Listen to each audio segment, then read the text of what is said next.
Intestinal infections के अंतर्गत आज हम हिपेटाइटिस के विषय में जानकारी करेंगे। हिपेटाइटिस कई प्रकार के वायरस द्वारा होता है। यह एक वायरल डिजीज है जिसको हिपेटाइटिस को 4 भागों में बांटते हैं। पहला है हेपेटाइटिस ए, इन्फेक्शन हिपेटाइटिस। ये इन्फेक्शियस हिपेटाइटिस को कहते हैं और यह हिपेटाइटिस ए वायरस के कारण होता है। इसका कॉजेटिव एजेंट हिपेटाइटिस ए वायरस होता है। उसी प्रकार हिपेटाइटिस बी, सीरम हिपेटाइटिस, जो हिपेटाइटिस बी वायरस के कारण होता है, हिपेटाइटिस बी वायरस के कारण होता है। तीसरा हिपेटाइटिस डी, इसको डेल्टा हिपेटाइटिस भी कहते हैं, जो हिपेटाइटिस डी वायरस के कारण होता है। और चौथा non A and non B hepatitis, जो नॉन ए और नॉन बी वायरस के कारण होता है। अब एक के विषय में थोड़ी जानकारी लेंगे। हिपेटाइटिस ए, शॉर्ट में HAV से कहते हैं, HAV माने हिपेटाइटिस ए वायरस। इसे इन्फेक्शियस हिपेटाइटिस के नाम से भी जाना जाता है। इसके लक्षण होते हैं यह बुखार, शुरू में बुखार का आना और बुखार जैसे लक्षण उत्पन्न होते हैं, और ठंडक लगता है, सिर में दर्द हो जाता है, वीकनेस होती है, जैंडिस या कमला आदि के लक्षण भी होते हैं। और यह एक मृदु स्वभाव तथा स्वयं सीमित बीमारी है और इसकी रिकवरी कुछ ही सप्ताह में हो जाती है। उसके बाद अब हम जानेंगे कि इसका ट्रांसमिशन कैसे होता है। इनका ट्रांसमिशन पानी के द्वारा, भोजन के द्वारा और दूध के द्वारा होता है। साथ साथ इसका ट्रांसमिशन होमोसेक्सुअली भी होता है, अर्थात होमोसेक्सुअली भी इसका ट्रांसमिशन का कारण बनता है।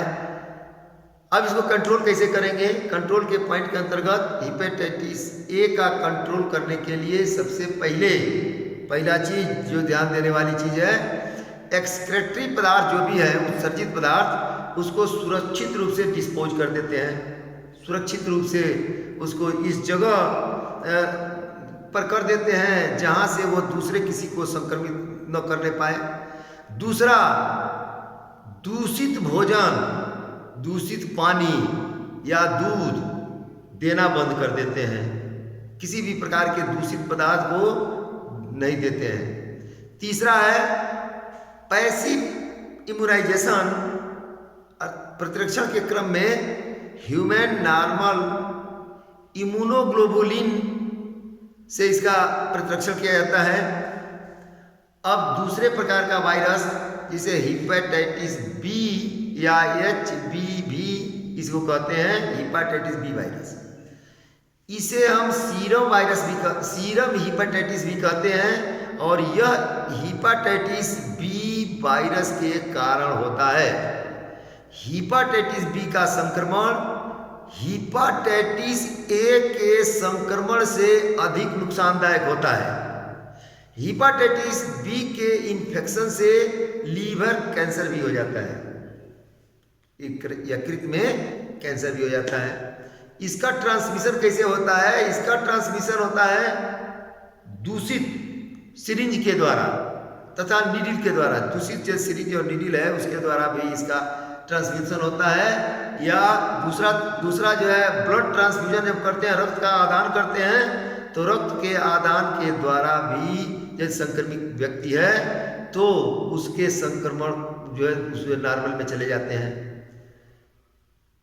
अगला इसका कारण बनता है ट्रांसमिशन का परमानेंट स्किन डिकोरेशन।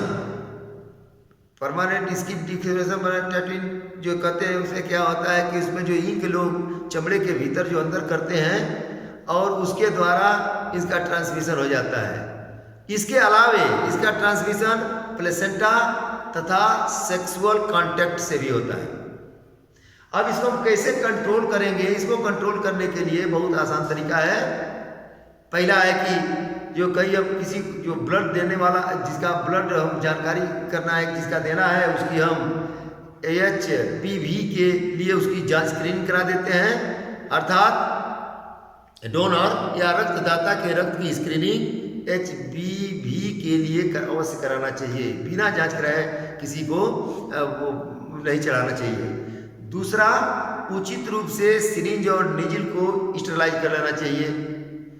तीसरा, प्रतिरक्षण के लिए हेपेटाइटिस बी वैक्सीन का प्रयोग करना चाहिए। इस प्रकार हम हेपेटाइटिस बी से हम सुरक्षा कर सकते हैं और इसको हम कंट्रोल कर सकते हैं और रोक सकते हैं।